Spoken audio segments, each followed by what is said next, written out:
முதல் 2 வசனம் படிக்கலாம்.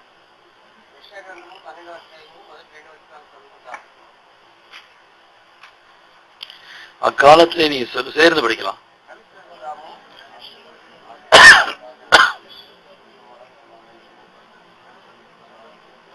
இதோ தேவனே என் ரட்சிப்பு, நான் பயப்படாமல் நம்பிக்கையா இருப்பேன். கர்த்தராகிய யெகோவா என் பலனும் என் கீதமானவர், அவரே எனக்கு ரட்சிப்புமானவர். ஜெபிக்கலாம். அன்புடைய பிதாவே, உடைய மேஜை சுற்றி வந்திருக்கிறோம். எங்களோடு பேசும், நேரத்தை ஆசீர்வதியும். இயேசு கிறிஸ்து நாமத்தில் ஏறெடுக்கிறோம் பிதாவே.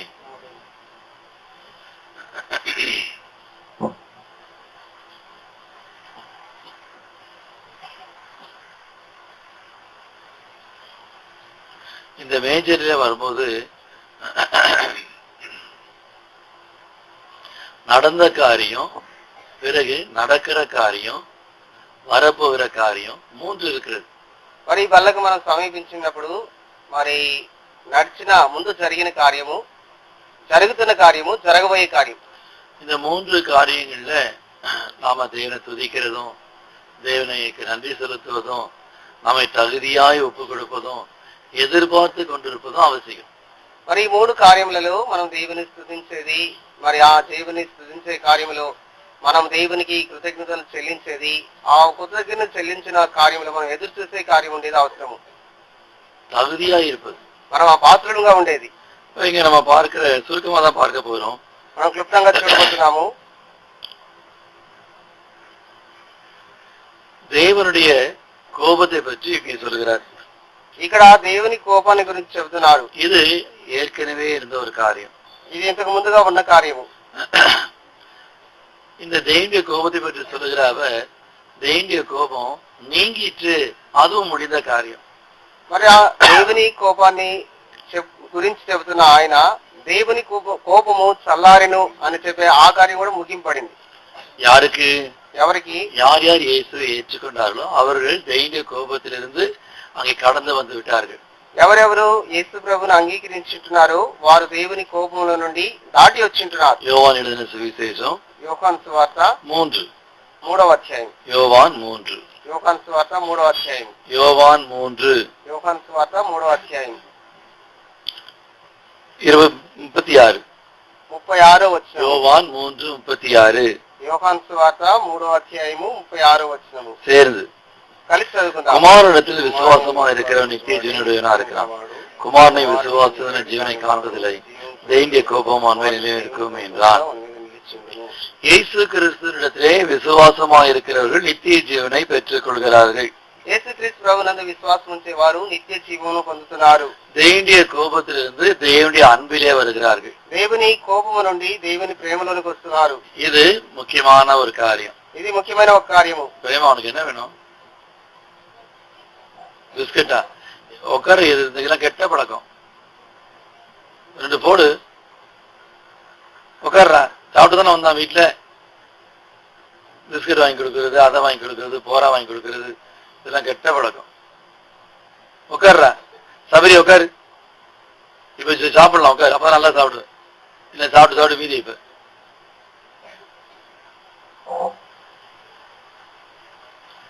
வீட்டுல நல்லா வயிற்று நிரப்பி கூப்பிட்டு வந்துருங்க. இங்க தான் தொந்தரவு பண்ணிட்டு இருக்கிறாங்க.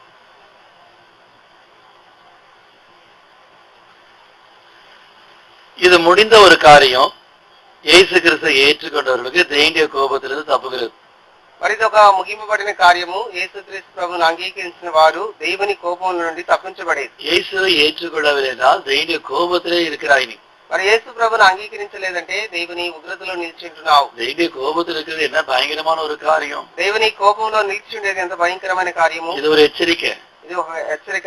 இது உண்மையான எச்சரிக்கை. ఇది నిజమైన హెచ్చరిక. இது இது ஒரு ஒரு ஒரு அளவுக்கு உட்பட ஒரு ஒரு என்ன சொல்றது, ஒரு அர்த்தமில்லாத எச்சரிக்கை இல்லை. మరి ఇది ఒక అర్థం లేని హెచ్చరిక కాదు. இந்த எச்சரிக்கை அபாயம் என்று ஒரு மண்டை ஓடை போட்டு, ஒரு பெருக்கட அடையத்தை போட்டு அபாயம் என்று வைத்திருக்கிறாங்க. మరి ఒక ఇంటి గుర్తు వేసి ఒక కపాలాన్ని అక్కడ పెడతారనుకోండి, అది అపాయము. அது உண்மையான எச்சரிக்கை. అది నిజమైన హెచ్చరిక. அதை மீறி நீ பக்கத்துல போனா தொட்டா அது அதனுடைய விளைவு மாறணும். మరి అది మీరి దాని సమీపానికి పోయి దాన్ని ముట్టుకున్నట్లయితే దాని యొక్క ప్రతిఫలం మరణము. தேவனுடைய கோபம் நம்ம மேல நிலை இருக்கிறது என்ன சொல்லும் போது நம்ம தலைக்கு மேல கத்தி தூக்கிக்கிட்டு இருக்கு. మరి దేవుని కోపం మన పైన నిలిచి ఉన్నది అని చెప్పినప్పుడు మన తల మీద కత్తి ఉంచబడి ఉన్నది. அந்த கத்தி எப்பொழுதும் நம்ம தலையில இறங்கிவிடும். ఎప్పుడైనా ఆ కత్తి మన తలలో దిగొచ్చు. மிக ஆபத்தான ஒரு காரியம். ఇది ఎంతో ఆపదైన కార్యము. தேவனுடைய கோபத்திலே யாராவது ஒருவர் இருப்பது. దేవుని ఉగ్రతలో ఎవరైనా ఒకరు ఉండేది. இந்த எச்சரிக்கையை கவனமாக கேளுங்க. ఈ హెచ్చరికను గమనంగా వినండి. பவுல் கேட்கிறாரு, పౌలు అడుగుతున్నాడు, தேவனுக்கு நாம் எரிச்சலை மூட்டலாமா? దేవునికి మనము రోషం పుట్టించగలమా? தேவனை விட நாம் பலவான்களா? దేవుని కంటే మనం బలవంతులమా? 1 కొరింథీయర్ మొదటి కొరింథీయులకు రాసిన పత్రిక 11వ అధ్యాయం 11వ అధ్యాయము 1 కొరింథీయర్ 11వ అధ్యాయం మొదటి కొరింథీయులకు రాసిన పత్రిక 11వ అధ్యాయము 11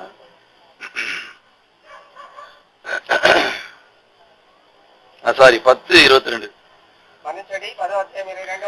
நாம் கர்த்தருக்கு எரிச்சலை மூட்டலாமா?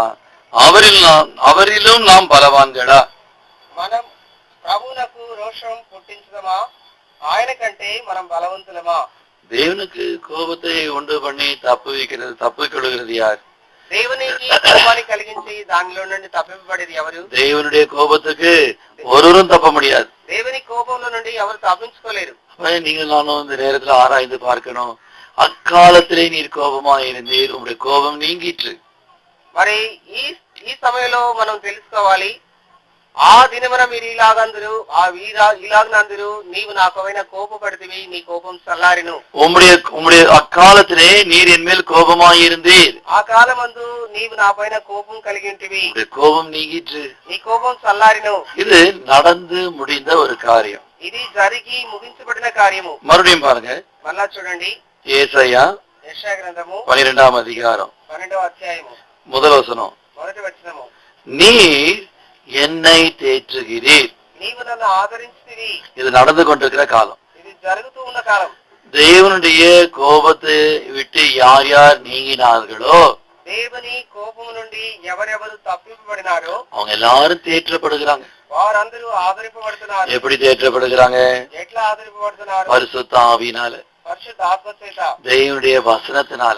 దేవుని వాక్యం చేత. ஏசாண்டு சொன்னாரு, యేసు ప్రభు చెప్తున్నాడు, சீமோக்கர் தேற்றரவாளனை அனுப்புவேன்னு சொன்னார். మీకు ఆదరణకర్తను పంపుతానన్నాడు. நான் போனதுக்கு அப்புறம் నేను వెళ్ళిపోయిన తర్వాత நான் உங்களுக்கு ஒரு தேற்றரவாளனை கொடுப்பேன். నేను మీకు ఒక ఆదరణకర్తను அது పంపుతాను. பரிசுத்த ஆவியானவர்.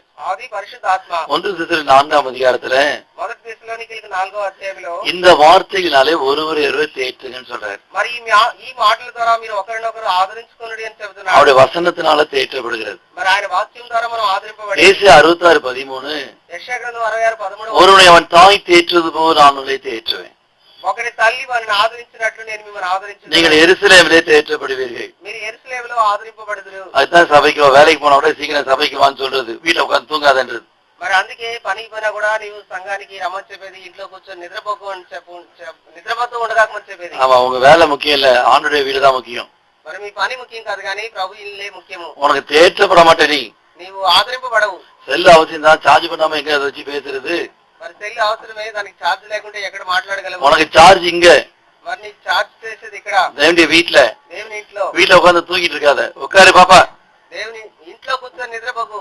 தேவனுடைய வீட்டுக்கு வா. దేవుని ఇంటికి రమ్ము. 3 ஆறுதல், 3 ఆదరణ. அவருடைய ஆவி, ఆయన ఆత్మ, அவருடைய வார்த்தை, ఆయన మాటలు, அவருடைய வீடு. ఆయన ఇల్లు. உன் தாயை போல நான் தேற்றுவேன்.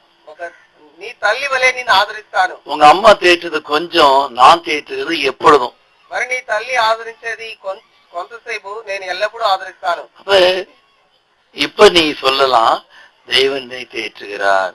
ఇప్పుడు మీరు చెప్పొచ్చు, దేవుడు నన్ను ఆదరిస్తున్నాడు. இந்த மேஜைக்கு முன்பாக நாம் தேவனுக்கு நன்றி சொல்வதற்கு என்ன இருக்கிறது என்றால், நம்மை தேற்றுகிற தேவன். ఈ బల్ల ఎదుట దేవునికి మనం కృతజ్ఞతలు చెల్లించడంలో ఏముందంటే, దేవుడు మనల్ని ఆదరించేవాడు. தேவன் அவருடைய வார்த்தையினால நம்மை தேற்றுகிறாரே, அது நமக்கு பலன். దేవుడు తన వాక్యం ద్వారా మనల్ని ఆదరిస్తున్నాడే, అది మనకు బలము. பரிசுத்த ஆவியினால தேற்றுகிறாரே, அது நமக்கு ரட்சிப்பு. పరిశుద్ధ ఆత్మ ద్వారా మనల్ని ఆదరిస్తున్నాడే, అది మనకు రక్షణ. தேவனுடைய ஆலயத்தை தேற்றுகிறாரே, அது நமக்கு திருப்தி. దేవుని మందిరములో మనల్ని ఆదరిస్తున్నాడే, అది మనకు తృప్తి. இதெல்லாம் நினைங்க, నేను తలంచుకోండి. மேஜைக்கு முன்பாக బల్లకు సమీపన யோவான் యోహాను సువార్త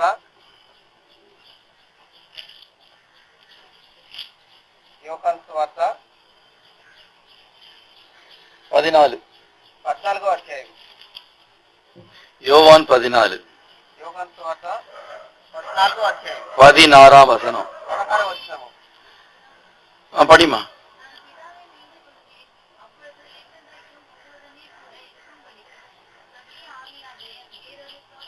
தேற்றரவாளனை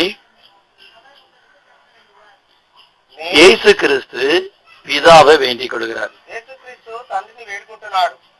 எதற்கு எப்படி வேண்டிக் கொண்டாரு? ఎట్లా ఆయన వేడుకుంటున్నాడు? அவருடைய மரணம், ఆయన మరణము, அவருடைய அடக்கம், ఆయన భూస్థాపన, அவருடைய உயிர்த்தெழுதல். ఆయన పునరుత్థానము. இயேசு கிறிஸ்து இங்க இருக்கிற சமயம் வரைக்கும் பரிசுத்த ஆவியானவர் பொழிந்தருளப்படல. మరి యేసుక్రీస్తు ప్రభు ఇక్కడ ఉన్నంత వరకు ఆ పరిశుద్ధాత్మ కుమ్మరింపబడలేదు. பரிசுத்த ஆவியானவர் எப்பொழுது பொழிந்தருளப்பட்டார்? పరిశుద్ధాత్మ ఎప్పుడు కుమ్మరింపబడింది? இயேசு கிறிஸ்து மகிமைப்பட்டது போது. యేసు ప్రభు మహింపరచబడినప్పుడు. இயேசு கிறிஸ்து மகிமைப்பட்டதனால பரிசுத்த ஆவியானவர் பொழிந்தருளப்பட்டார். యేసుక్రీస్తు ప్రభు మహింపరచబడటం వలన పరిశుద్ధాత్మ కుమ్మరింపబడినాడు. அப்போஸ்தலர் అపొస్తలుల కార్యములు 2వ அதிகாரம் 2వ అధ్యాయం 38. 38వ వచనము.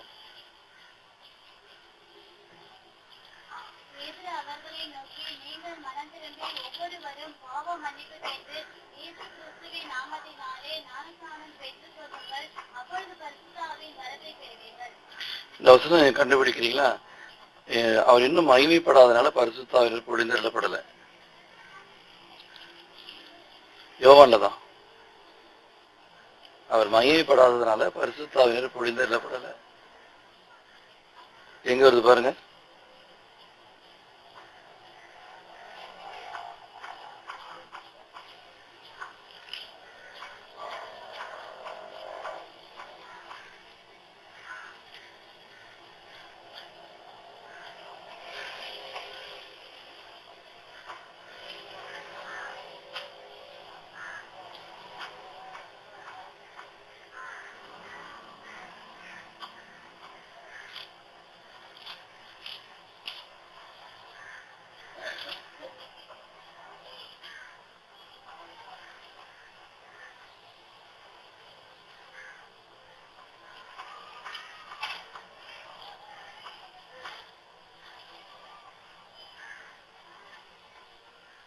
எங்க கண்டுபிடிக்கிறீங்களா? பரிசுத்த ஆவியானவர் பொழிந்தருளப்படலன்னு இருக்கு. அவர் மகிமைப்படாததுனால.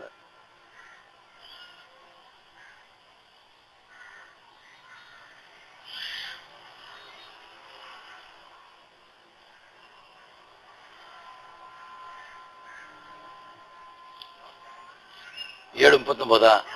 கரெக்ட். அதான் சொல்லுங்க, படிங்க.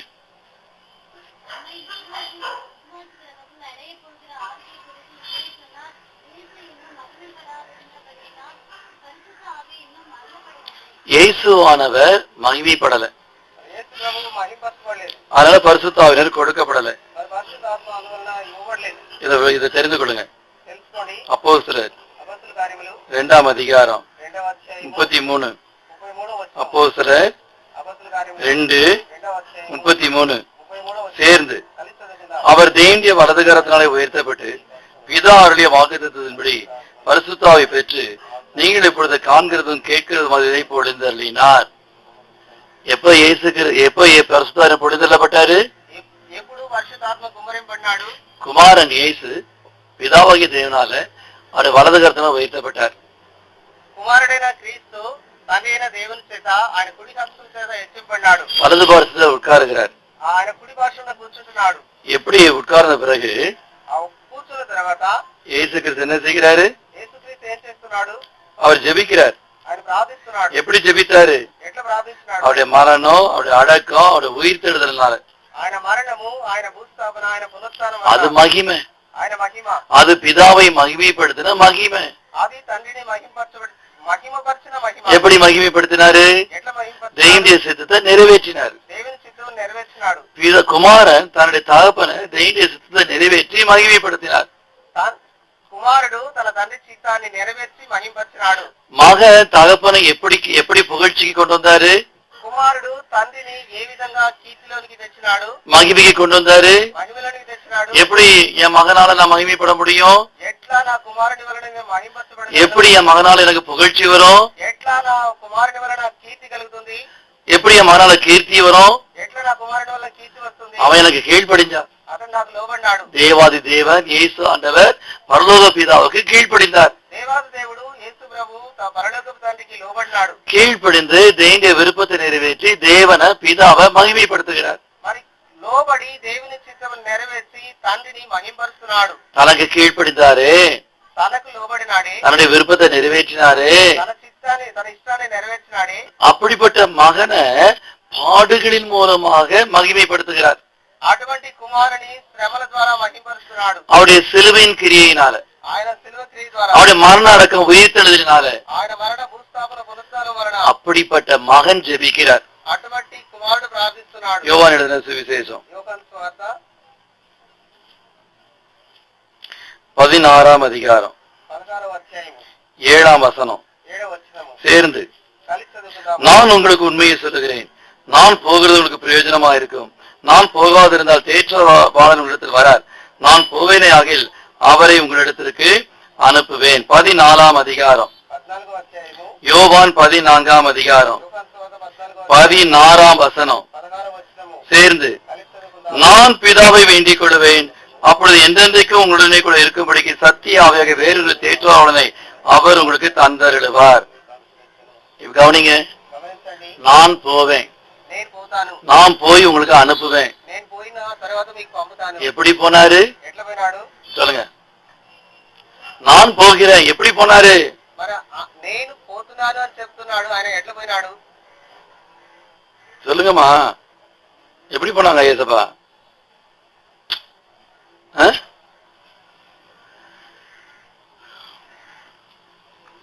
வசனம் எல்லாம் கேட்டீங்கல்ல, எப்படி போனாங்க ஏசப்பா?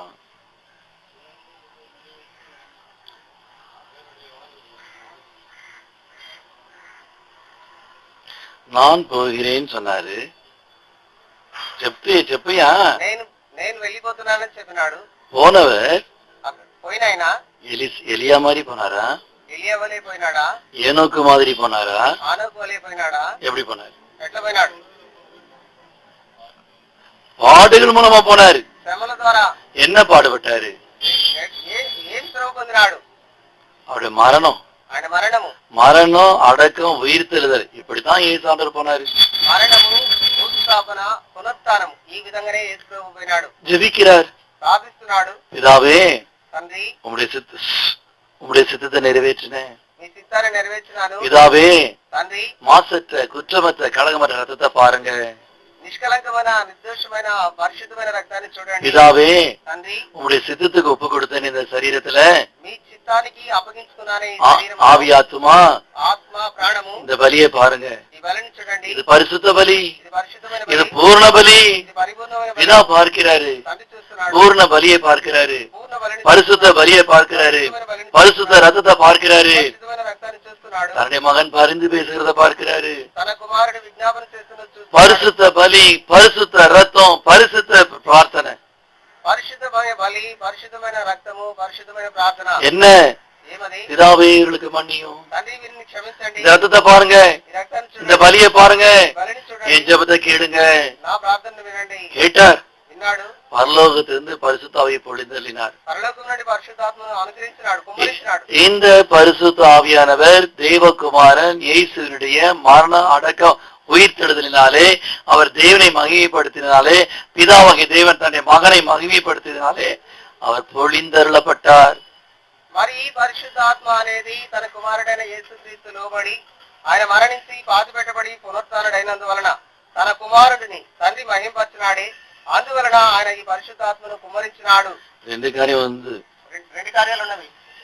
குமாரன் பிதாவை மகிமைப்படுத்தினார், కుమారుడు తండ్రిని మహింపరిచినాడు. தன்னை மகிமைப்படுத்தின தன்னுடைய மகனை తనను మహిమపరిచిన తన కుమారుని பிதா மகிமைப்படுத்துகிறார். తండ్రి మహింపరుస్తున్నాడు. ஒருவன் எனக்கு ஊழியம் செய்தால் அவனை பிதாவானவர் கனம் பண்ணுவார்.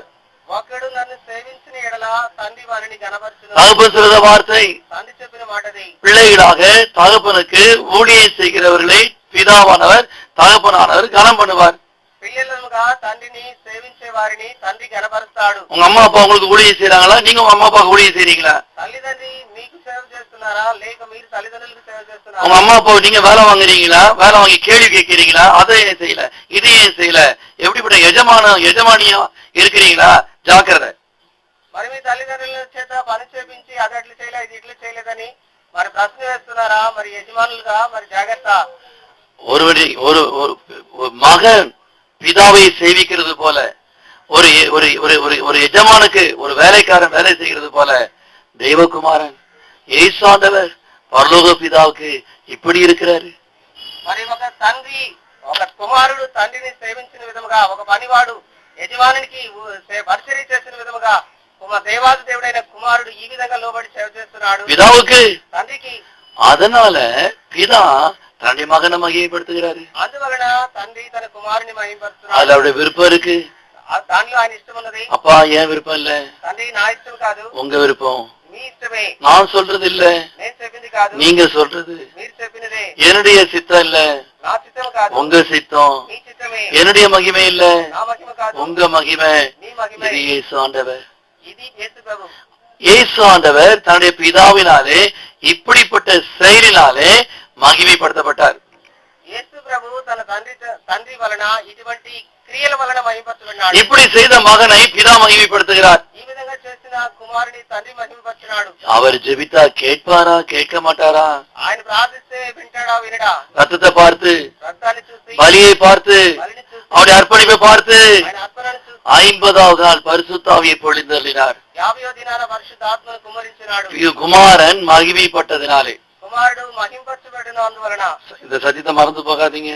సత్యాన్ని మర్చిపోకండి. யாரும் உங்களை ஏமாற்றுறதுக்கு இடம் கொடுத்துறாதீங்க. మరి ఎవరు మిమ్మల్ని మోసపుచ్చేదానికి స్థలం ఇవ్వకండి. பிதாவின் காலம், తండ్రి కాలము, குமாரனின் காலம், కుమారుని కాలము, இது பரிசுத்தாவின் காலம். ఇది పరిశుద్ధాత్మ కాలము. பரிசுத்த ஆவியானவர் உங்களுடைய விருப்பத்திற்கு, என்னுடைய விருப்பத்திற்கு, யாருடைய விருப்பத்தின்படி செயல்படுகிறவர் அல்ல. మరి పరిశుద్ధాత్మ మీ యొక్క ఇష్టానికైనా నా ఇష్టానికైనా లోబడి క్రియ చేసేవాడు కాదు. அவர் குமாரன் பிதாவை மகிமைப்படுத்தியதினாலே பொழிந்தருளப்பட்டவர். ఆయన కుమారుడు తండ్రిని మహింపరచినందున మరి పరిశుద్ధాత్మను కుమ్మరించినాడు. அவர் பிதாவானவர் தன்னுடைய மகனை மகிமைப்படுத்தியதினாலே இந்த உலகத்துக்கு அனுப்பப்பட்டவர். ఆయన తండ్రి తన కుమారుని గణపరచడం వలన మహింపరచడం వలన ఈ లోకానికి పంపబడినాడు. குமாரன் தன்னுடைய தகப்பனை எப்படி மகிமைப்படுத்தினார்? కుమారుడు తన తండ్రిని ఎట్లా మహింపరచినాడు? எபிரேயர் ఎబ్రీయులకు రాసిన పత్రిక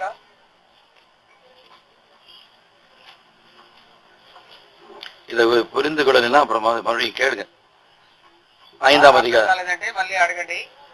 5వ అధ్యాయము 8ஆம் வசனம். 8వ వచనము. அவர் குமாரனா இருந்தும் பட்ட பாடுகளினாலே கீழ்ப்படிதலை கற்றுக்கொண்டு தாம் பூர்ணரான பின்பு தமக்கு கீழ்ப்படிகிற யாவருக்கும் நித்திய ரட்சிப்பை அடைவதற்கு காரணரானார். அவர் குமாரனா இருந்தும் இருப்பார், ఆయన కుమారుడై ఉండి, அவர் தேவனா இருந்தும் ఆయన దేవుడై ఉండి சிலுவையின் பாடுகளினாலே அவர் தேவனை மகிமைப்படுத்தினார். శిలువ శ్రమల ద్వారా ఆయన దేవుణ్ణి మహింపరచినాడు. அதுல என்ன இருக்கு? దానిలో ఏమన్నది? எபிரேயர் ఎబ్రీయులకు రాసిన పత్రిక 2ஆம் அதிகாரம் 2వ అధ్యాయము 10ஆம் வசனம். சேர்ந்து కలిసి చదువుకుందాం. ஏனென்றால் தமக்காகவும் தம்மாலே சகலத்தையும் உண்டாக்கினவர் அநேகம் பிள்ளைகளை மகிமையில் கொண்டு வந்து சேர்க்கையில் அவருடைய ரட்சிப்பின் அதிபதி உபத்திரவங்களை பூர்ணப்படுத்துவது அவருக்கு ஏற்றதாயிருந்தது. ரட்சிப்பின் அதிபதி, రక్షణాధిపతి, ரட்சிப்பிற்கு பிரதானி, రక్షణకు ప్రధాని, ரட்சிப்புக்கு தலைவர் రక్షణ నాయకుడు இயேசு ஆண்டவர். యేసు ప్రభు. அவர் எப்படி பூர்ணப்படுத்தப்பட்டார்? ఆయన ఎట్లా పూర్ణపరచబడినాడు? அவர் குறைவா இருந்து பூர்ணப்படுத்தப்பட தேவையுள்ளவர் அல்ல. మరి ఆయన కొరత కలిగినాడు, కొరత ఉన్నందువలన సంపూర్ణపరచబడినవాడు. ஜாக்கிரதை, தப்பா புரிந்து கொள்ளாதீங்க. తప్పుగా అర్థం చేసుకో. அவர் எதுக்கோ ஒரு குறை இருக்கு, அவருக்கு ஏதோ ஒரு தேவை இருக்கு, அவருக்கு ஏதோ இல்லாம இருக்கு, அவரை சரி செய்யணும், அவருக்கு ஏதோ கொடுக்கணும், அவரை இதை நிறைவு பண்ணணும். இல்லவே இல்லை. మరి ఆయనకి ఏదైనా కొరత ఉన్నదని అయినా ఏమైనా లేదని కాదు, ఏదైనా అవసరమని అది సరి చేయాలని కాదు, இல்லவே இல்லை. ఆ విధంగా కాదు. அந்த குமாரனிலே நீங்கள் நானும் இல்லாமல் போனோமே, அது குறைவு. మరి ఆ కుమారునిలో మీరు నేను లేకుండా పోయినామే, అది కొరత. அந்த குமாரனிலே தேவனுடைய விருப்பத்திலே நீங்களும் நானும் இல்லையே, அது குறைவு. మరి ఆ కుమారునిలో దేవుని కొరతలో మనం లేకుండాము, అది కొరత. தேவனுடைய இஷ்டமுள்ள మేము లేనివలన, మా దేవుని ఇష్టంలో మనం లేకుండా ఉన్న కొరత వలన, அந்த குமாரனிலே அந்த குமாரனுடைய கீழ்ப்படிதலை நீங்களும் நானும் இல்லையே, அது குறைவு. ఆ కుమారునిలో ఆ కుమారునికి ఉన్న విధేయత మనకు లేదే, మీరు నేను ఆ విధేయతలేమే అది కొరత. அந்த குமாரனிலே கிறிஸ்தேசுவின் சிந்தை மனத்தாழ்மை அது இல்லையே, அது குறைவு. ఆ కుమారునిలో క్రీస్తు యేసు యొక్క మనస్సు ఆ యొక్క దీనత్వం అనేది మనలో లేదే అది కొరత. புரிந்து கொண்டீர்களா? అర్థమవుతున్నదా? இதை நிறைவே செய்கிறதற்கு దీన్ని సంపూర్ణం చేయుటకు அவர் நம்மை சுமக்கிறார். ఆయన మనల్ని మోస్తున్నాడు. கல்வாரி சிலுவையிலே కల్వరి శిలువలో பாடுபடுகிறார். శ్రమ పడుతున్నాడు. அவர் ஜீவனை கொடுத்து ரத்தம் சிந்தி உயிர் தெழுந்தார். ఆయన జీవాన్ని రక్తాన్ని చిందించి జీవాన్ని అర్పించి సజీవుడైనాడు. எதற்கு? ఎందుకు? அப்பா என்னை போல உங்களுக்கு குமாரரையும் குமாரத்தையும் கொண்டு வந்திருக்கிறேன். తండ్రి నాలాగా మీకు కుమారులను కుమార్తెలను తీసుకొచ్చిన சிலுவையிலே செய்து முடித்தேன். సిలువలో చేసి ముగించిన சிலுவையில உங்களை மகிமைப்படுத்தினேன். సిలువలో మిమ్మల్ని మహింపరిచాను. உங்களுடைய விருப்பத்தை நிறைவேற்றினேன். మీ ఇష్టాన్ని உங்களுக்கு నెరవేర్చాను. கீழ்ப்படிந்தேன். మీకు లోబడినాను. கடைசி வரைக்கும் கீழ்ப்படிந்தேன். చివరి పర్యంతం మీకు లోబడినాను. ஒன்று நான் குறையா வைக்கல. మరి ఏది నేను కొరత వేయలేదు. முடிந்தது. సమాప్తమైనది. முடித்தேன். ముగించినాను. குமாரன் என்ன முடித்தாரோ కుమారుడు దేన్ని సమాప్తం చేసినాడు அதுதான் பரிசுத்த ஆவியானவர் இப்பொழுது நிறைவேற்றி கொண்டிருக்கிறார். దానిని పరిశుద్ధాత్మ ఇప్పుడు నెరవేరుస్తున్నాడు. ரோமர் రోమిలికి రాసిన పత్రిక 8. 8వ అధ్యాయం. ரோமர் 8 రోమిలికి రాసిన పత్రిక 8వ అధ్యాయం 26 27 26 28 சேர்ந்து 27 వచనం కలిసి చదువుకుందాం. அந்தபடியே ஆவியானவரும் நமது பலவீனில் நமக்கு உதவி செய்கிறார். நாம் ஏற்றபடி வேண்டிக் கொள்ள வேண்டியது என்னதென்று அறியாமல் இருக்கிறபடியால் ஆவியானவர் தாமே வாக்கு கடங்காத பெருமூச்சுகளோடு நமக்காக வேண்டுதல் செய்கிறார். ஆவியானவர் தேங்கிய சித்தத்தினுடைய பரிசுத்தவான்களுக்காக வேண்டுதல் செய்கிறபடியால் இருதயங்களை ஆராய்ந்து பார்க்கிறவர் ஆவியின் சிந்தை இன்னதென்று அறிவார்.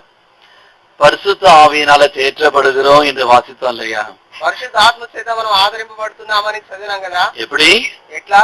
நம்முடைய பலவீனத்துல தேவ ஆவியானவர் நமக்கு உதவி செய்கிறார். మన బలహీనతల్లో దేవుని ఆత్మ మనకు సహాయం చేస్తున్నాడు. எது நம்முடைய பலவீனம்? మన బలహీనత ఏమి? மாம்சம் நம்முடைய பலவீனம்.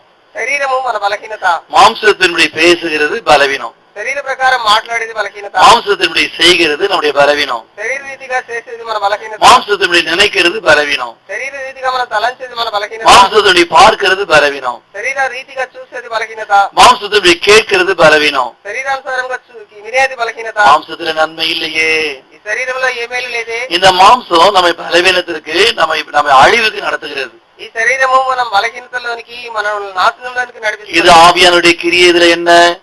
దీనిలో ఆత్మ యొక్క క్రియ ఏమి? ஆவியார் என்ன உதவி செய்வார்? ఆత్మ ఏ సహాయం பரிசுத்த చేస్తాడు? ஆவியை எப்படி தேற்றுவார்? పరిశుద్ధాత్మ ఎట్లా ఆదరిస్తాడు? பரிசுத்த எப்படி ஆதரிப்பார்? పరిశుద్ధాత్మ ఎట్లా ఆదరిస్తాడు? எப்படி நடத்துவார்? ఎట్లా నడిపిస్తాడు? ரோமர் రోమీయులకు రాసిన పత్రిక 8 8వ అధ్యాయము 14.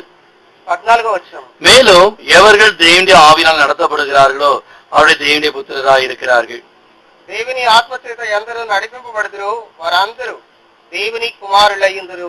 தேவ ஆவி, பரிசுத்த ஆவி, சத்திய ஆவி, கிறிஸ்துவின் ஆவி அவராலே நடத்தப்படுகிறவர்கள்.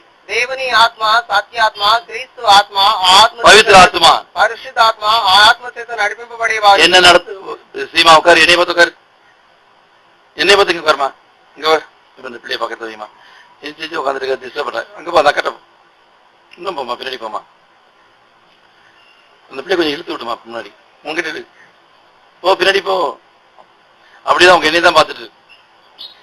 13 வசனம் 13 சேர்ந்து மாம்சத்தின்படி பிழைத்தால் சாவீர்கள், ஆவினாலே சரீரத்தின் செய்கைகளை அழித்தால் பிழைப்பீர்கள். மாம்சத்துடைய பார்த்தா, பேசினா, செய்தா, நினைத்தா, நடந்தா சாவ. మరి శరీరం ప్రకారము చూసినా, మాట్లాడినా, చేసినా, విన్నా చనిపోతాము. பவுல் சொல்லுகிறாரு, పౌలు చెబుతున్నాడు 1:15-31, మొదటి కొరింథీయుల 15:31, நான் அனுதினமும் சாகிறேன், నేను అనుదినం చనిపోతున్నాను பரிசுத்த ஆவியினாலே పరిశుద్ధాత్మ மாம்சத்துடைய செயல்களுக்கு. శరీర క్రియలకు பரிசுத்த ஆவியாகி தேவன் சொல்றாரு, పరిశుద్ధాత్మ దేవుని చెబుతున్నాడు, தேவனுடைய வார்த்தை இல்லாம இப்படி பேசாத, దేవుని వాక్యం లేకుండా ఇట్లా మాట్లాడుతూ, தேவனுடைய விருப்பம் இல்லாம இப்படி இருக்காத, దేవుని ఇష్టం లేకుండా ఉండకు, தேவனுடைய ஆலோசனை இல்லாம இப்படி இருக்காத, దేవుని ఆలోచన లేకుండా ఇట్లా ఉండకు, தேவனுடைய வெளிச்சம் இல்லாம இப்படி இருக்காத, దేవుని వెలుగు లేకుండా ఇట్లా ఉండకు, தேவனுடைய வசனத்துக்கு விரோதமா இப்படி இருக்காத. దేవుని వాక్యమునకు విరోధంగా யார் சொல்லுவா? ఎవరు చెబుతారు? பரிசுத்த ஆவியானவர் சொல்லுவாரு, పరిశుద్ధాత్మ என்ன చెబుతాడు. நினைச்சிட்டு இருக்கிற, ఏమనుకుంటున్నావు? என்ன யோசிக்கிற, ఏమని நீ తలస్తున్నావు? நினைக்கிறது, నువ్వు అనుకునేది, நீ யோசிக்கிறது, నువ్వు తలంచేది, இது என்னால வரல, ఇది నా వలన కలిగిన ఇది మాంసం. ఇది శరీరం. இதை விடு, దీన్ని இதை వదిలిపెట్టి வெளியே விட்டு வா, దీన్ని నీ నుండి బయటికి రా. பிலிப்பியர் ఫిలిప్పీయులకు రాసిన పత్రిక 3ஆம் அதிகாரம் 3వ అధ్యాయం 15ஆம் வசனம். 15వ వచనం. பிலிப்பியர் 3:15 ఫిలిప్పీయులకు రాసిన పత్రిక 3:15వ వచనం. சேர்ந்து కలిసి చదువుకుందాం. ஆகையால் కాబట్టి మనలో நம்மில் தேறினவர்கள் யாவரும் இந்த சிந்தையா இருக்க கடவும். எந்த காரியத்திலாவது நீங்கள் வேற சிந்தையா இருந்தால் அதையும் தேவன் உங்களுக்கு வெளிப்படுத்துவார். பரிசுத்தாவின் கிரியை இது. పరిశుద్ధాత్మ క్రియ ఇది. என்ன பேசுற, ఏం మాట్లాడుతున్నావు, என்ன பாக்குற, ఏం చూస్తున్నావు, என்ன நினைக்கிற, ఏం తలస్తున్నావు, எங்க போற, ఎక్కడికి పోతున్నావు, உன்னை சரியில்லை, నీ సరిలేదు, అది வசனத்தின்படி இல்ல, వాక్యం ప్రకారం, என்னுடைய விருப்பத்தின்படி இல்ல, నా ఇష్ట ప్రకారం, என்னுடைய ஆலோசனைப்படி இல்ல, నా ఆలోచన ప్రకారం இது లేదు, என்னால வரல. ఇది నా వలన కలిగింది కాదు. பரிசுத்த ஆவியானவர் உணர்த்துகிற ஆவியானவர், పరిశుద్ధ ఆత్మ మనకు గ్రహింపనిచ్చే ఆత్మ, பேசுகிற ஆவியானவர், మాట్లాడే ఆత్మ, செயல்படுகிற ஆவியானவர், మనలో కార్యం చేసే ఆత్మ, கீழ்ப்படிய வைக்கிற ஆவியானவர், మనలో లోబడేటట్లు చేసే ఆత్మ. உங்களிலே பரிசுத்த ஆவியானவர் உங்களுக்கு என்ன கிரியை செய்கிறாரு? మీలో పరిశుద్ధ ఆత్మ దేవుడు ఏ క్రియ చేస్తున్నాడు? அவர் துக்கப்படுத்துறீங்களா? ఆయన మీరు దుఃఖపరుస్తున్నారా? அவர் அசத பண்றீங்களா? ఆయన త్రోసివేస్తున్నారా? அவர் அவித்து போட்டிருக்கீங்களா? ఆయన ఆర్పివేస్తున్నారా? உங்களை ஒன்றுமே செய்ய மாட்டார். మీలో ఏం చేయలేడు. அவர் துக்கப்படுத்திட்டே இருக்காத, ఆయన దుఃఖపరచడము, அவருடைய வார்த்தையை கேட்காம இருக்காத, ఆయన వాక్యాన్ని వినకుండా, அவருடைய ఆలోசனை தள்ளிட்டே இருக்காத, ఆయన ఆలోచన త్రోసివేయకు, அவருடைய விருப்பத்துக்கு எதிரா இருக்காத. మరి ఆయన ఇష్టానికి నువ్వు ఎదిరించి 3 காரியத்தை நம்ம செய்துடலாம். 3 కార్యములు మనం చేయొచ్చు. அவரை துக்கப்படுத்தலாம், ఆయన దుఃఖపరచవచ్చు, அவரை அசடப்படலாம், ఆయన త్రోసివేయచ్చు, அவரை அவித்து போடலாம். ఆయన ఆర్పివేయవచ్చు. வசனத்திற்கு நேரம் இல்லை, వాక్యం తీసుకోవడానికి సమయం లేదు. ஜாக்கிரதையா இருங்க. జాగ్రత్తగా ఉండండి. பரிசுத்த ஆவியினால தேற்றப்படுகிறோமா? పరిశుద్ధ ఆత్మ చేత మనం ఆదరింపబడుతున్నామా? மூச்சு விடுகிறார். మరి ఆయన నెట్రుపు. మూలుగుతున్నాడు. நெற்றுப்பா, பெருமூச்சு, ఉచ్చరింప శక్యం కానీ మూలుగుతో. மூலகத்தா நெற்றுப்பா, நெற்றுப்பு நான் இதுப்பா, நெற்றுப்பா. சரி படி, வசந்த படி. 8:26 చదువు. అటువలే ఆత్మయు మన బలహీనతలు చూసి సహాయం చేయుచున్నాడు. ఏలైనగా మనం యుక్తముగా ఏలాగ ప్రార్థన చేయవలను మనకు తెలియదు గాని ఉచ్చరింప సఖ్యం కాని మూలుగులతో ఆత్మ తానే మన పక్షముగా విజ్ఞాపన చేయుచున్నాడు. பாருங்க என்ன வேதனையில அவர் நமக்காக ஜெபிக்கிறாரு. ఆయన ఎటువంటి వేదనతో మనకు ప్రార్థిస్తున్నాడు. பரிசுத்தாவிய தேவன் தேவனுடைய சித்தத்தின்படி நமக்காக ஜெபிக்கிறார். పరిశుద్ధాత్మ దేవుడు ఆయన దేవుని చిత్త ప్రకారము మన కొరకై ప్రార్థిస్తున్నాడు. என்ன? ఏమని? இயேசுவின் சாயல்ல வரணுமே, యేసు ప్రభు సాయలకు రూపానికి రావాలి, இயேசுவின் கீழ்ப்படுதல வரணுமே, యేసు ప్రభు యొక్క విధేయతకు రావాలి, இயேசுவின் தாழ்மையில வரணுமே, యేసు ప్రభు యొక్క దీనత్వంలోనికి రావాలి, இயேசுவின் பொறுமையில வரணுமே, యేసు ప్రభు యొక్క ఓర్పులోనికి రావాలి, இயேசுவின் அன்புல வரணுமே, యేసు ప్రభు యొక్క ప్రేమలోనికి రావాలి, வசனத்தை வாசிக்கணுமே, ఆ వాక్యాన్ని చదువుకోవాలి, வசனத்தை விசுவாசிக்கணுமே, వాక్యమునందు విశ్వాసం வசனத்துக்கு ஒப்பு கொடுக்கணுமே. వాక్యమునకు இது అప్పగించుకోవాలి. தேவ ஆவியினாலே தேற்றப்படுகிறது. ఈ విధంగా దేవుని ఆత్మచేత ఆదరింపబడేది. இதை மனசுல வச்சுக்கோங்க. దీని మనసులో இந்த ఉంచుకోండి. மேஜெண்டில ఈ బల సమయంలో நீர் என்னை தேற்றுகிறீர். నీవు నన్ను ఆదరించితివి. எப்படி ஆண்டவர் உங்களை தேற்றுகிறாரா? ఈ విధంగా ప్రభు మిమ్మల్ని ఆదరిస్తున్నాడా? இதை நீங்க நிச்சயப்படுத்துங்க. దీన్ని నిశ్చయపరచుకోండి. எப்படி தேவன் அவருடைய ஆவியினால என்னை தேற்றுகிறார். ఏ విధముగా దేవుడు తన ఆత్మతో నన్ను ఆదరిస్తున్నాడు.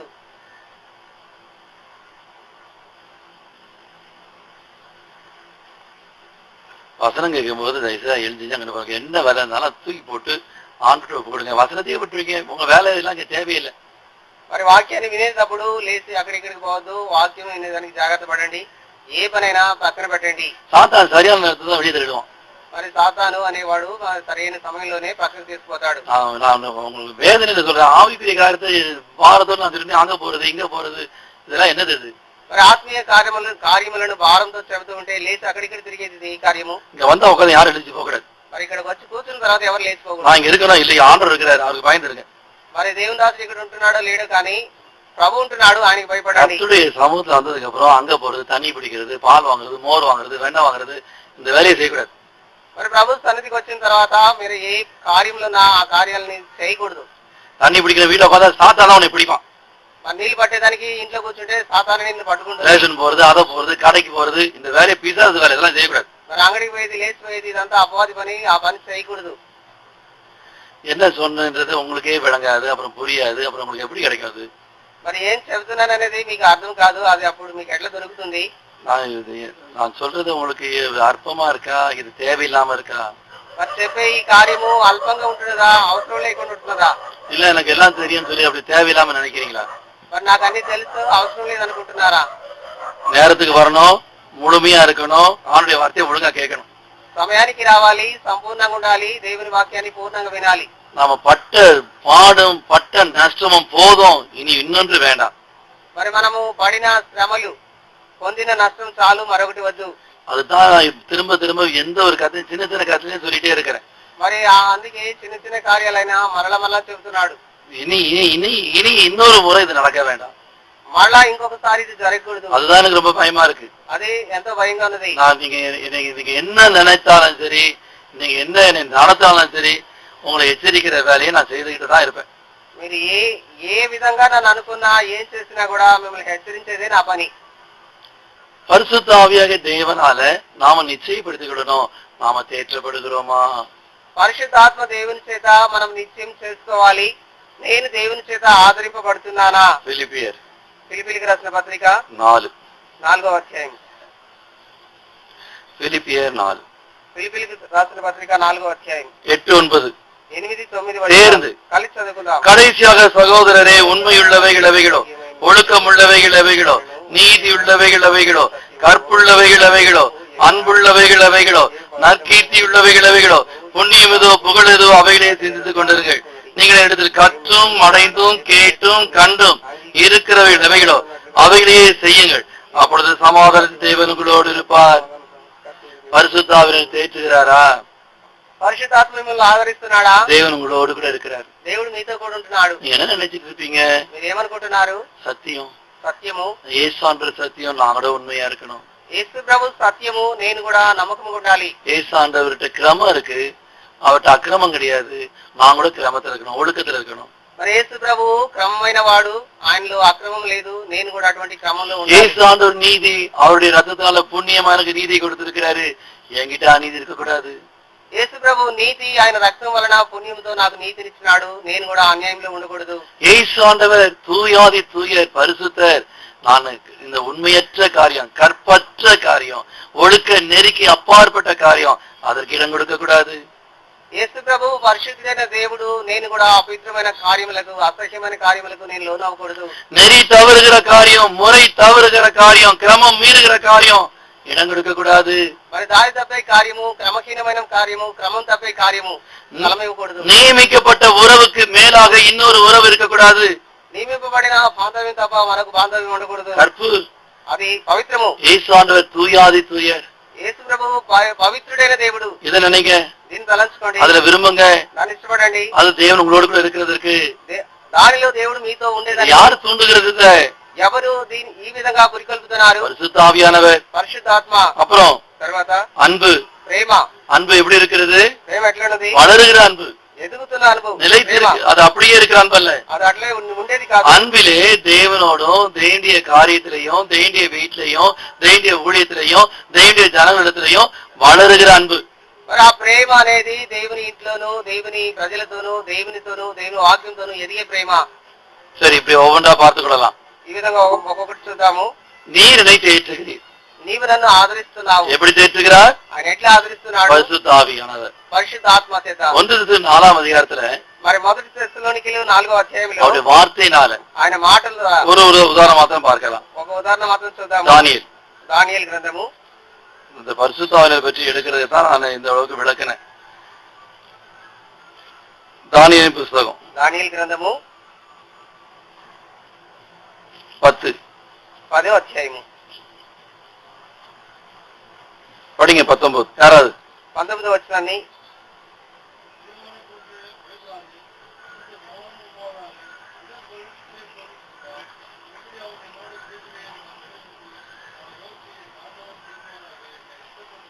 என் ஆண்டவன் பேசுவாராக, என்னை திடப்படுத்தினீரே.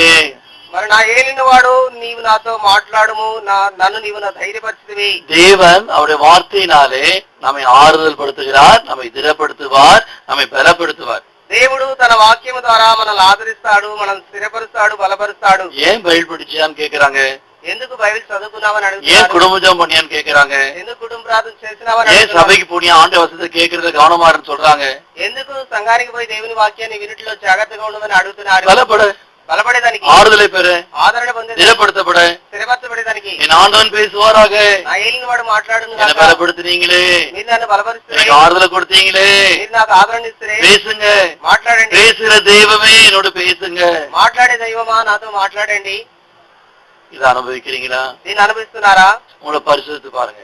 మిమ్మల్ని పరీక్షించి చూడండి. பரிசுத்த ஆவியினால, పరిశుద్ధ ఆత్మ చేత, அவருடைய பரிசுத்த வசனத்தினால. ఆయన పరిశుద్ధమైన వాక్యం చేత. ஏசாயா యెషయా గ్రంథము 66 66వ అధ్యాయము 13 13వ వచనము. ஏசாயா యెషయా గ్రంథము 66 66వ అధ్యాయము 13 13వ వచనము. சேர்ந்து కలిసి చదువుకుందాం. ஒருவனை அவன் தாய் தேற்றுவது போல் நான் உங்களை தேற்றுவேன், நீங்கள் எருசலேமிலே தேற்றப்படுவீர்கள்.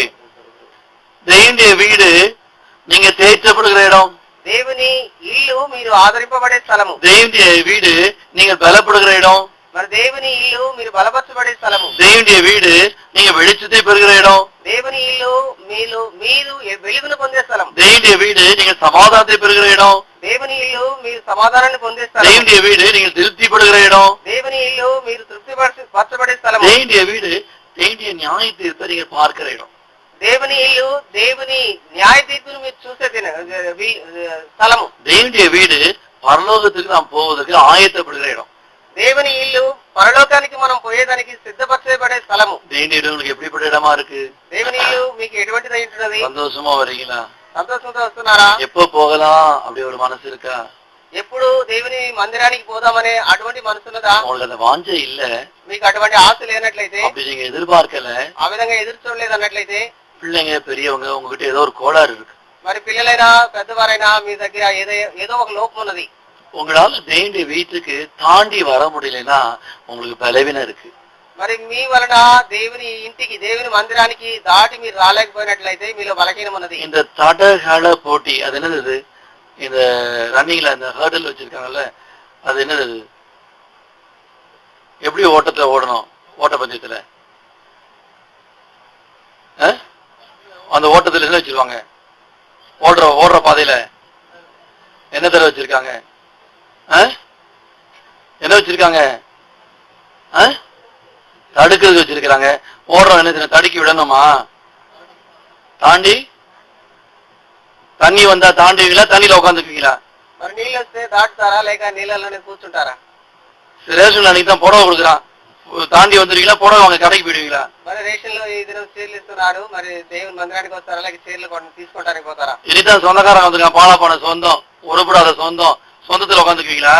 మరి ఈ దినమే పాడైపోయిన సొంత వారు వచ్చినారు, వారితో కూర్చుంటారా? உங்களுக்கு ஓட்டத்துல ஓடுவீங்களா? சொந்த மாமா வந்தா, மச்சான் வந்தா, தாத்தா வந்தாரு, பாட்டி வந்தாரு, பூட்டா வந்தா, பேரா வந்தாட்டு உட்காந்துக்குவீங்களா? మరి మీ పరుగులో పరిగెత్తుతారా లేక సాగుపోకు చెబుతారా? உங்களுக்கு வாஞ்ச இருந்ததுன்னா, మీకు ఆశ ఉన్నట్లయితే, உங்களுக்கு ஒரு வேகம் இருந்ததுன்னா, మీకు వేగం ఉన్నట్లయితే உங்களை தடுக்கிறது ஒன்றுமில்லை, మిమ్మల్ని ఆటంకపరిచేది ఏమీ ఉండదు. இவையெல்லாவற்றிலிருந்து கிறிஸ்து நம்பிட்டு நம்மை பிரிப்பவன் யார்? వీటన్నింటిలో నుండి క్రీస్తు ప్రేమ నుండి మనల్ని ఎడబాపేది వారు ఎవరు? இதை நீங்க அனுபவிக்கணும். దీన్ని మీరు అనుభవించాలి. தேவன் அவருடைய ஆலயத்துல நம்மை தேற்றுகிறவர், நான் தேற்றப்படுகிறேனா? దేవుడు తన మందిరములో నన్ను ఆదరించేవాడు, నేను ఆదరింపబడుతున్నానా? தடைகளை மீறி தேவனுடைய வீட்டுக்கு வருகிறேனா? ఆటంకాలను త్రోసివేసి దేవుని ఇంటికి వస్తున్నానా? என்ன அனுபவிக்கிறேன்? ఇక్కడికి వచ్చి ఏం అనుభవిస్తున్నాను? 36 36 சங்கீதம் కీర్తనలు.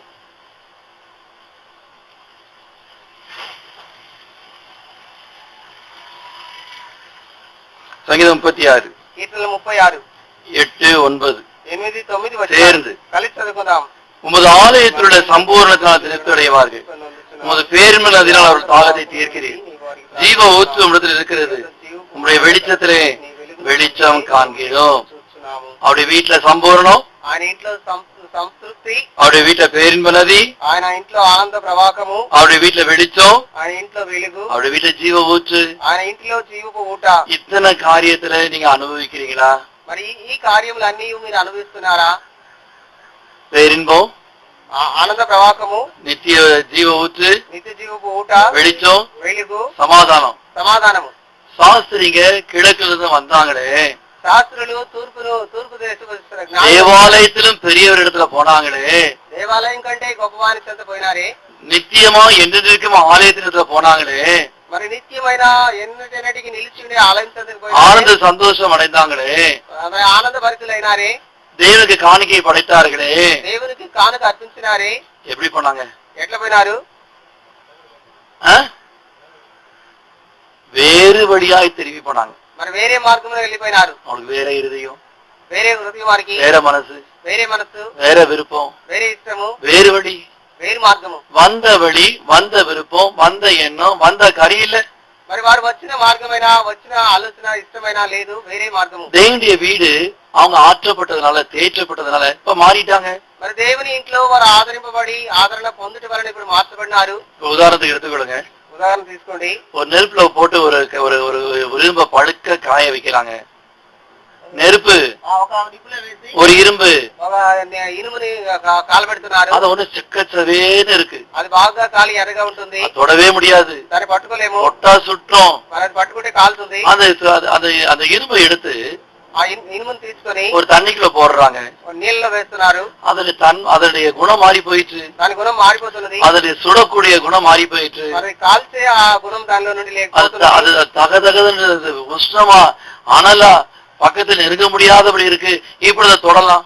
మరి అది దగదగా కాలుతూ ఉన్నప్పుడు ఉన్న ఆ స్థితి ఇప్పుడు లేదు, కానీ ఇప్పుడు దాన్ని తాగొచ్చు. அதனுடைய சுபாவமே மாறி போயிட்டு, దాని యొక్క స్వభావమే మారిపోయినది. அது தொடக்கூடிய விதத்துல கைக்குள்ள கொண்டுறபடியா மாறி போயிட்டு, మరి దాన్ని పట్టుకొని చేతులకు తీసుకునే స్థితిలోనికి మారిపోయినది. கர்த்தருடைய வீட்டுல நீங்க வந்ததுனால இப்படி மாற்றப்படுகிறீர்களா? దేవుని ఇంటికి మీరు వచ్చి వలన ఈ విధంగా మార్చబడుతున్నారా? ஆண்டு இப்படி உங்களை ஆற்றுகிறாரா? ప్రభు మిమ్మల్ని ఇట్లా ఆదరిస్తున్నాడా? தேற்றுகிறாரா? మిమ్మల్ని ఆదరిస్తున్నాడా? அப்படி இல்லைன்னா అట్లా లేనట్లయితే இந்த 3 காரியம் உங்களுக்கு வீணா இருக்கும். మరి ఈ 3 కార్యములు వేరవుతాయి. பரிசுத்தாவியர் வீண், పరిశుద్ధాత్మ వృధా, தேவனுடைய வார்த்தை வீண், దేవుని వాక్యం వృధా, தேவனுடைய சபையும் வீண். దేవుని సంఘము వృధా. யார் இவர்கள்? ఎవరు వీరు? உன்னத பாட்டு பிரசங்கி ప్రసంగి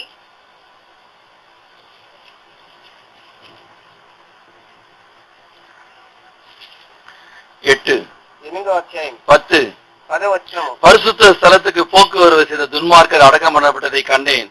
அவர்கள் அப்படி செய்து வந்த பட்டணத்திலே மறக்கப்பட்டு போனார்கள். யார் இவங்க? ఎవరు వీరు? சர்ச்சுக்கு தான் போறாங்க, మందిరానికే పోతున్నారు, பைபிள் தான் படிக்கிறாங்க, బైబిల్ చదువుతున్నారు, பரிசுத்த ஆவியை பற்றி சொல்றாங்க. పరిశుద్ధాత్మను చెబుతున్నారు. ஆண்டவர் சொல்றாரு, ప్రభు చెబుతున్నాడు, துன்மார்க்கர் దుర్మార్గు దుష్టులు மாறல, మారలేదు, ஆறுதல் இல்ல, ఆదరణ లేదు, ஏற்றப்படல, ఆదరింపడలేదు, ஜீவியம் அப்படியே இருக்கு. జీవితం అట్లే ఉన్నది. இன்றைக்கு நீங்களும் நானும் ஆவிக்குரிய காரியத்துல ஈடுபடுகிறது, செயல்படுகிறது மாற்றம் இல்லைன்னா அது எதற்கப்ப? ఈ దినము మీరు నేను ఆత్మీయ కార్యములలో మనకు మార్పు లేనట్లయితే ఆ కార్యములు ఎందుకు మనకు? அப்ப அந்த காரியத்துல நமக்கு என்ன நன்மை இருக்கு? ఆ కార్యంలో మనకి ఏం మేలు ఉన్నది? வேலைக்கு போறோம், சம்பளம் கிடையாது. మరి పనికి పోతున్నాం, జీతం ఉన్నది. சாப்பிடுறோம், அது ஜீரணமாகல. మరి ఆహారం తింటున్నామా, జీర్ణం అవ్వలేదు. படுத்து இருக்கிறோம், தூக்கம் வரல. పడుకున్నాం, నిద్ర రాలేదు. அப்ப பிரயோஜனம் நம்ம எதுக்கு இந்த காரியத்தை செய்யணும்? మనకు ప్రయోజనం లేకుండా ఎందుకు ఈ కార్యం அப்ப చేయాలి? அதுக்கு ஒரு பரிகாரம் தேடணும். దానికి ఒక పరిహారం వెతకాలి కదా. தூக்கமே வராம இருந்தா பைத்தியம் தான் பிடிக்கும். మరి నిద్ర రాకుంటే పిచ్చి పడుతుంది కదా. சாப்பிட்டு ஜீரணமாகலன்னா சரீரம் தான் ஆரோக்கியம் கெடும். మరి తిన్న తర్వాత జీతం అవ్వలేదంటే ఆరోగ్యం చెడిపోతుంది. வேலைக்கு போய் சம்பளம் கிடைக்கலாம், அந்த வேலை எதற்கு? మరి పనికి పోయిన తర్వాత జీతం దొరకకుంటే ఆ పని ఎందుకు? வேற வேலையை பாரு. వేరే పని చూసుకో. காரியத்தை மாற்றுவோம், மாற்ற மாட்டோமா? ఆ కార్యాన్ని మార్చుకుంటామా లేదా? சரி செய்வோமா, சரி செய்ய மாட்டோமா? సరి చేసుకుంటామా లేదా? பரிகாரத்தை தேடுவோமா, தேட மாட்டோமா? పరిహారాన్ని వెతుకుతామా లేదా? இங்க குறையா, என்கிட்ட குறையா? మరి ఇక్కడ లోపమా, నాలో లోపమా? சபை குறையோ, நான் குறைவா? సంఘంలో కొరత, నేను కొరత, ஆவியாளர் குறைவா, நான் குறைவா? ఆత్మలో కొరతనుదా, నాలో కొరతనుదా? தேவனுடைய வசனம் குறைவா, நான் குறைவா? దేవుని వాక్యంలో కొరతనుదా, நான் தான் குறைவு. నేనే కొరత அவருடைய ஆவியோ, அவருடைய வசனமோ, அவருடைய ஆலயமோ குறைவில்லை. మరి ఆయన ఆత్మైనా, ఆయన ఆలయమైనా, ఆయన వాక్యమైనా లోపం లేనిది. ஆண்டவர் என்ற என்ன தவறு? ప్రభా, నాలో ఏం நான் తప్పింది? இங்க தவறுகிறேன், నేను ఎక్కడ இங்க తప్పిపోతున్నాను, சரி செய்யல. ఎక్కడ సరి చేసుకోలేదు? உண்மையா கேட்டா ஆண்டவர் உணர்த்துவார். యథార్థంగా అడిగినట్లయితే ప్రభు గ్రహింపనిస్తాడు. பிரசங்கி ప్రసంగి 5 5వ అధ్యాయము முதல் வசனம். మొదటి వచనము. நீ தேவாலயத்துக்கு போகும்போது உன் நடையை காத்துக்கொள். నీవు దేవుని మందిరమునకు పోయినప్పుడు నీ ప్రవర్తన జాగ్రత్తగా చూసుకును. முதல் காரியம் మొదటి కార్యము, நீங்கள் அழைத்த அழைப்புக்கு பாத்திரவான்களே நடங்க. మిమ్మల్ని పిలుపుకు పాత్రలుగా నడుచుకున్నాము. நம்முடைய நடை எப்படிப்பட்ட நடை? మనం ఏ విధంగా ప్రవర్తిస్తున్నాము? இயேசு கிறிஸ்து நடந்தபடி நாம் நடக்கணும்னு வசனம் இருக்கு. మరి యేసుక్రీస్తు ప్రభు నడిచినట్లు మనం నడవాలని వాక్యం ఉన్నది. அதோட நிறுத்தின நேரம் ஆகுது. 1 யோவான் మొదటి యోహాను 2 2వ అధ్యాయం. 1 யோவான் 2 మొదటి యోహాను 2వ అధ్యాయం 6 6వ వచనం சேர்ந்து కలిసి చదువుకుందాము. அவருக்குள் நிலைத்திருக்கிறேன் என்று சொல்லுகிறவன் அவர் நடந்தபடியே தானும் நடக்க வேண்டும். இயேசுக்குள் நிலைத்திருக்கிறேன் என்று சொல்லுகிறவன் எவனோ இயேசு நடந்தபடியே தானும் நடக்க வேண்டும். మరి యేసు ప్రభువులో ఉన్నాను అని చెప్పుకునేవాడు ఎవడు? యేసు ప్రభు ఏ విధంగా నడిచినాడో ఆ విధంగా వాడు నడుచుకోవాలి. தேவாலயத்துக்கு போகும் நடையை காத்துக்கோ. దేవుని మందిరానికి పోయినప్పుడు నీ ప్రవర్తన కాచుకును. பரிசேயனை போல நடக்காத. పరిసయ్యుని వలె నడుచుకోకు. நான் உபவாசம் இருக்கிறேன், నేను ఉపవాసం ఉన్నాను, தசமம் கொடுக்கிறேன், దశమభాగం ఇస్తున్నాను, நான் அதை செய்யறேன் இது செய்யறேன், నేను అది ఇది చేస్తున్నాను, நான் ఇవனை போல இல்ல அவனை போல இல்ல. నేను ఇతని లాగను అతని లాగను లేను. இது பரிசேயனுடைய நடை, ఇది పరిసయ్యుని యొక్క ప్రవర్తన, இது பெருமையின் நடை. ఇది ఆ గర్వపు నడక. வேத ஆயக்கார ఆ సుంకరం இந்த இடத்துக்கு நான் வருவதற்கு தகுதி இருக்கா? ఈ స్థలానికి నేను వచ్చేదానికి పాత్రున్నా? இங்க இருக்கிற ஆண்டவரோடு சேருவதற்கு எனக்கு தகுதி இருக்கா? ఇక్కడున్న ప్రభుతో నేను కలిసి చేరేదానికి அவருடைய பரிசுத்தத்துல நான் வர முடியுமா? ఆయన పరిశుద్ధుల్లోనికి அவருடைய நீதியில வர முடியுமா? ఆయన నీతిలోనికి నేను அவருடைய రాగలను. உண்மையில வர முடியுமா? ఆయన యథార్థతలోనికి నేను அவருடைய రాగలను. தன்மையில எதுல நான் வருவது? ఆయన యొక్క గుణాశ్రయాలలో దేనిలోనికి నేను రాగలను. பக்கத்துல வர முடியல, పక్కకు రాలేడు, மேல பார்க்க முடியல. పైన ஐயோ చూడలేకపోతున్నాడు. இந்த பரிசுத்தமுள்ள தேவனை நான் எப்படி பார்க்க? ఈ పరిశుద్ధమైన దేవుని నేను ఎట్లా చూడగలను? அந்த நெஞ்சில அடிக்கிறார். తన రొమ్ము కొట్టుకుంటున్నాడు. எதற்கு? ఎందుకు? என்னை அழித்து போடாதையும், నన్ను నశింపజేయకుము, என்னை கொன்று போடாதையும், నన్ను సంహరింపకుము, நான் பாவி, నేను పాపిని, நான் அசுத்தன், నేను நான் అపవిత్రుని, அருவருப்பானவன், నేను అసహ్యుని. பரிசுத்தமுள்ள தேவனே உமக்கு முன்பாக நான் எப்படி வருவது? పరిశుద్ధమైన దేవా మీ ఎదుటికి నేను ఎట్లా రాగలను? என் மேல கிருபையாயிரும். నన్ను కరుణించండి. எலியாவ ஓ தேவனுடைய மனுஷன இறங்கு. మరి ఏలియాను దైవజనుడా దిగిరము. ஏன்? ఎందుకని? ராஜா கட்டளையிட்டு அனுப்பிச்சிருக்கிறாரு. ఎందుకంటే రాజు ఆజ్ఞాపించి పంపిస్తున్నాడు. நீதாயா தேவனுடைய மனுஷன் ஊழிக்காரன் இறங்கு கீழே. మరి నువ్వయ్యా దైవజనుడా దేవుని దాసుడా దిగిరా. பயம் இல்ல, భయం లేదు, ஒரு பக்தி இல்ல, భక్తి లేదు. ஊழியக்காரன் உங்களுக்கு வேலைக்காரன் இல்ல, మరి దేవుని దాసులు మీ పరివారు కాదు, ஊழியக்காரன் உங்களுக்கு கூலிக்காரன் இல்ல. దేవుని దాసులు మీ కూలివారు కాదు. ஒரு ஆட்டோவான் கூப்பிடுறோம், ஒரு டாக்ஸி வான் கூப்பிடுறோம், ஒரு குட்டியான வான் கூப்பிடுறோம், வாடகை வண்டி இல்ல. మరి ఆ ఆటోనైనా ఒక టాక్సీనైనా రమ్మని పిలుస్తాము, అది బాడుగ బండి కాదు. அப்படிதான் கூப்பிட்டான். అట్లా పిలిచినాడు. கூப்பிடாது அவனை, ராஜா வாயா. దైవజనుడా కిందకి దిగిరము. என்ன சொல்றாரு ஊழியக்காரு? అందుకని దేవుని దాసుడు ఏం நான் చేస్తున్నాడు? வேண்டிய மனுஷனா வானத்துல ஒன்னையும் 50 பேரையும் பட்சிக்க கடவுன்ட்டாரு. మరి నేను దైవజనుడిని అయితే ఆకాశం నుండి అగ్ని దిగి నిన్ను నీ 50 మంది కాల్చివేయను కాక అన్నాడు. தேவனுக்கு முன்பாக பயங்கரமா இருக்கு தேவனுடைய ஊழியக்காரனை அவமதிச்சது. మరి అది ఎంతో భయంకరంగా ఉన్నది. దేవుని దాసుని గణహీనపరిచినది. வானத்துல அக்னி வந்து அந்த தலைவனை 50 பேரை பட்சித்து விட்டது. మరి ఆకాశం నుండి అగ్ని దిగి వచ్చి మరి అతనిని అతని సైన్యాన్ని 50 మందిని కాల్చివేసింది. ஏற்கனவே ஒரு தலைவனை 50 பேர் சேர்த்தாங்களே, ரெண்டாவது வந்து அறிவு இருக்கா? మరి ఇంతకు ముందుగానే ఒక నాయకుడు ఆయన 50 మంది చనిపోయినారు. రెండో వారికి బుద్ధులుగా ரெண்டாவது வந்து அதே போல பேசுகிறான். మరి రెండవసారి వచ్చిన వాడు కూడా అదే విధంగా మాట్లాడారు. அவனுக்கு அதே அழிவு, మరి అది అతనికి అదే నాశనం. ரெண்டு நஷ்டம், రెండు నష్టాలు. 102 பேர் அவுட். 102 మంది చనిపోయినారు. மூன்றாவது మూడవది முட்டி போட்டு வராரு. మోకరిస్తూ వస్తున్నాడు. வேண்டிய மனுஷனே, దైవజనుడా என்னுடைய உயிர், నా ప్రాణము, என்னோடு இவங்க உயிர் నాతో కూడా ఉన్న వారి ప్రాణము முன்பாக அருமையா இருப்பதாக నీ దృష్టికి ప్రేమగా ఉండదు కాక. அப்ப ஒரு ஊழியக்காரனுக்கு முன்பாக இவங்க எவ்வளவு தாழ்மையா நடந்துக்கிட்டாங்க. మరి ఒక దైవజనునికి ఎదుట దైవజనుని ఎదుట వీరు ఎంత దీనంగా నడుచుకున్నారు. அவர் ஊழியக்காரர் தான், ఆయన సేవకుడే, அவர் ஆண்டவர் இல்ல. ఆయన దేవుడు కాడు. ஆனா தன்னுடைய ஊழியக்காரனுக்கு முன்பாக தாழ்மையா நடந்தவன ஆண்டவர் காப்பாற்றினாரா காப்பாற்றலையா? మరి తన దాసుని ఎదుట దీనంగా నడుచుకున్న వారిని దేవుడు కాపాడినాడా లేదా? தேவனுடைய தூதன் என்ன சொன்னாரு? దేవునితో ఏం చెప్పినాడు? ஊழியக்காரனை பார்த்து దేవుని సేవకుని చూసి அவங்களோட இப்போ వారితో కూడా నువ్వు వెళ్ళు. ஒரு ஊழியக்காரனுக்கு முன்பாகவே தாழ்மையாய் நடந்தவனுக்கு ஜீவன் கிடைத்திருக்கு. ఒక దేవుని దాసుని ఎదుటే దీనంగా నడుచుకున్న వారికి జీవం దొరికినది. தேவனுக்கு முன்பாக எவ்வளவு தாழ்மையா நடக்கணும். మరి దేవుని ఎదుట మనం ఎంత దీనులమై ఉండాలి. நீ தேவாலயத்துக்கு போகும்போது, நீ தேவன் இருக்கிற இடத்துக்கு போகும்போது, நீ ராஜா இருக்கிற இடத்துக்கு போகும்போது உன் நடைய பாரு. నువ్వు దేవాలయానికి వెళ్ళినప్పుడు, దేవుడున్న స్థలానికి, రాజున్న స్థలానికి పోయినప్పుడు నీ ప్రవర్తన కాచుకును. இது எதுக்கு பாக்குறோம்? இந்த ఈ இடம் ஏன் என்னை திருப்தி செய்யல? స్థలము ఎందుకు నన్ను తృప్తిపరచలేదు? எனக்கு ஏன் சமாதானம் கொடுக்கல? నాకెందుకు సమాధానం எனக்கு ఇవ్వలేదు? ஏன் வெளிச்சம் கொடுக்கல? నాకెందుకు వెలుగునివ్వలేదు? எனக்கு ஏன் ஒரு ஜீவன் என்னை பெருக செய்யல? ఎందుకు ఆయన జీవంలో నన్ను అభివృద్ధి పరచలేదు? கோளாறு இந்த இடத்துல இல்ல, లోపం ఆ స్థలంలో లేదు, என்கிட்டதான். నాలో. நீ தேவாலயத்துக்கு போகும்போது உன் நடைய பாரு. నువ్వు దేవాలయానికి వెళ్ళినప్పుడు నీ ప్రవర్తన చూసుకో. ராஜா நடந்தாரு அந்த நடையா உன்னட? రాజు నడిచినాడే ఆ విధంగా నడుస్తున్నావా నువ్వు? சீயோன் குமாரத்தியே இதோ உன் ராஜா வருகிறார். సియోను కుమారి ఇదిగో నీ రాజు వస్తున్నాడు. ரதத்திலையா? రథములోనా? குதிரை மேலையா? రథం పైన தாழ்மையா வர்றாரு. దీనుడై వస్తున్నాడు. கழுத மேல வராரு, గాడిద పైన వస్తున్నాడు. கழுத குட்டி மேல வராரு. గాడిద పిల్ల పైన ராஜாதி ராஜாவுக்கு இந்த தாழ்மை இருந்தா குப்பைகளுக்கும் தூசிகளுக்கும் என்ன தாழ்மை இருக்கணும்? రాజుకే ఇటువంటి దీనత్వం ఉంటే మరి చెత్తకు కుప్పకు మనకి ఎటువంటి దీనత్వం కావాలి? பெருமை எனக்கு எதுக்கு, உங்களுக்கு எதுக்கு? గర్వం నాకు నీకెందుకు? ராஜாவுக்கு இல்லாதது எனக்கு எதுக்கு? రాజుకు లేనిది మనకెందుకు? ராஜா அப்படி நடக்கலையே. రాజు ఆ విధంగా నడవలేదు. ராஜா எருசலேமுக்கு தேவாலயத்துக்கு அப்படி வரலையே. రాజు దేవాలయంలోనికి ఎరుసలేములోనికి நான் எப்படி வரணும்? నేను ఎట్లా రావాలి? என் ராஜா அவரிடத்துல நான் இல்லாதது எனக்கு எதற்கு? నా ప్రభువుకు లేనిది నాకెందుకు? தேவாலயத்துக்கு போகும்போது நடைய காத்துக்கோ. దేవుని మందిరమునకు వెళ్ళినప్పుడు నీ ప్రవర్తనను జాగ్రత్తగా చూసుకొనుము. இன்னொன்று ఇంకొకటి பிரசங்கி ప్రసంగి 5 5వ అధ్యాయం அந்த முதல் வசனத்து அடுத்த பகுதி. మొదటి వచనంలో తర్వాతి భాగము செவி கொடுக்க சேர், చెవికి ఆలకించుము. செவி கொடுத்து சேர்ந்துக்கோ. మరి చెవికి ఆలకించుము. உன் செவியை கொடுக்காம நீ சேர முடியாது.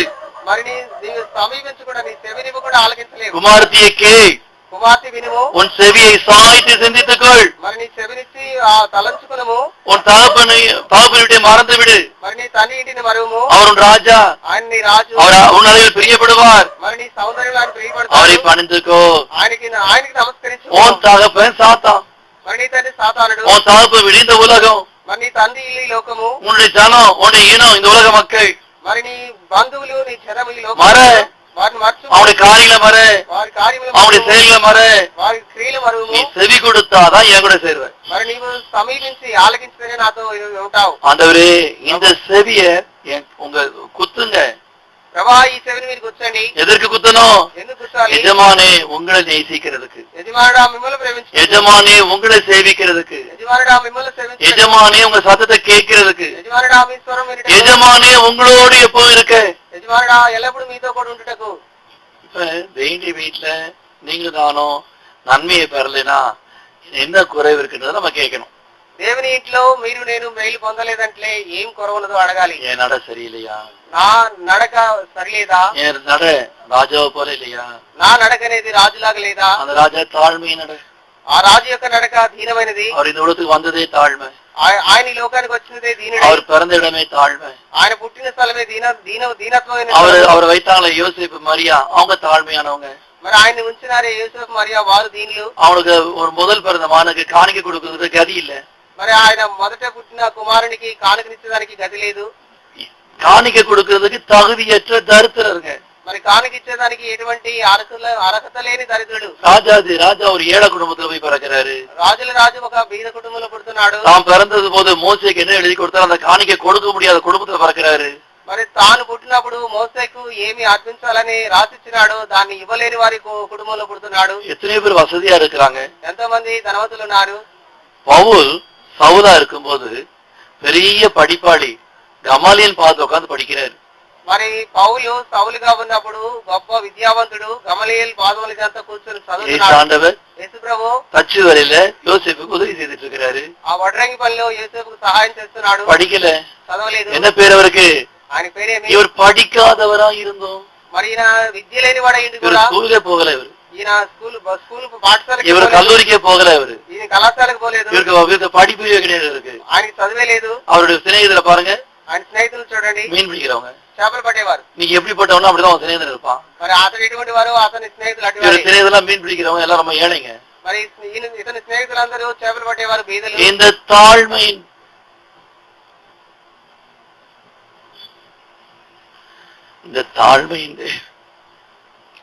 எங்க எப்ப யாரோடு பெருமையா இருந்தார்.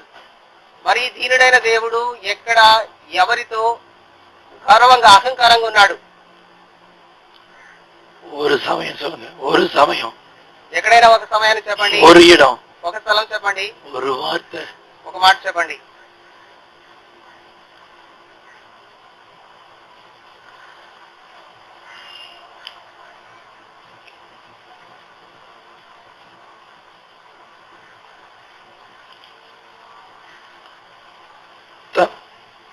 தன்னுடைய ஜீவியம் முழுவதும், தன்னுடைய ஜீவிய காலம் முழுவதும், తన జీవితం అంతయు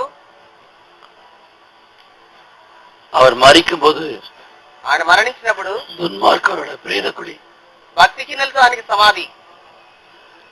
நீர் கூட துன்மார்க்க, నీవు భక్తిహీనుడివే, அவமானப்படுத்துங்க, ఆయన అవమానపరచండి. இவர் ஒரு துன்மார்க்க, ఇతడు ఒక భక్తిహీనుడు, இப்படி ஒரு திருடனை வைங்க, அப்படி ஒரு திருடனை வைங்க, ఈ ప్రక్క ఒక దొంగను, ఆ పక్క ఒక దొంగను వేయండి.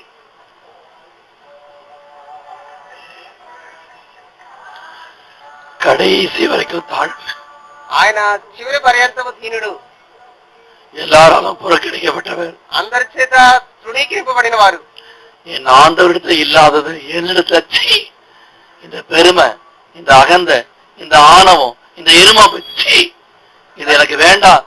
புறமைத்தால் இது பிசாசுடையது. నా ప్రభు చెందలేనిది నాకొద్దు, చీ ఇది నా ప్రభు యొక్క కార్యం కాదు, ఈ అహంకారము, ఈ అహంభావము, ఈ గర్వం అనేది నాకు ప్రభువుకి లేదు, నాకెందుకని త్రోసివేయి. தேவாலயத்துக்கு போகும்போது உன்னுடைய நடையை காத்துக்கும். దేవుని మందిరమునకు వెళ్ళినప్పుడు నీ ప్రవర్తన కాచుకునుము. அப்ப இந்த வீடு நமக்கு ஆசீர்வாதமா இருக்கும். అప్పుడు దేవుని ఇల్లు మనకు ఆశీర్వాదకరంగా ఉంటుంది. ஆராய்ந்து பார்க்கலாம். ఈ సమయంలో పరీక్షించుకుందాము. நமக்கு கொடுக்கப்பட்ட நன்மை, మనకి ఇవ్వబడిన మేలు, என்னை தேற்றுகிறீர், నన్ను ఆదరిస్తున్నారు, இது நமக்கு நன்றியா இருக்கணும். దీనికి మనం కృతజ్ఞులమై ఉండాలి, தகுதியாவும் இருக்கணும். పాత్రులమై ఉండాలి. தகுதியா இருந்தா அவருடைய வருகைக்கு எதிர்பார்க்கணும். మరి పాత్రులమైనట్లయితే ఆయన రాకడికి ఎదురు చూడాలి. நம்ம ஆராய்ந்து பார்த்து இதுல பங்கு பெறலாம். మనల్ని పరీక్షించి చూసుకొని దీనిలో పాల్పొందుదాం.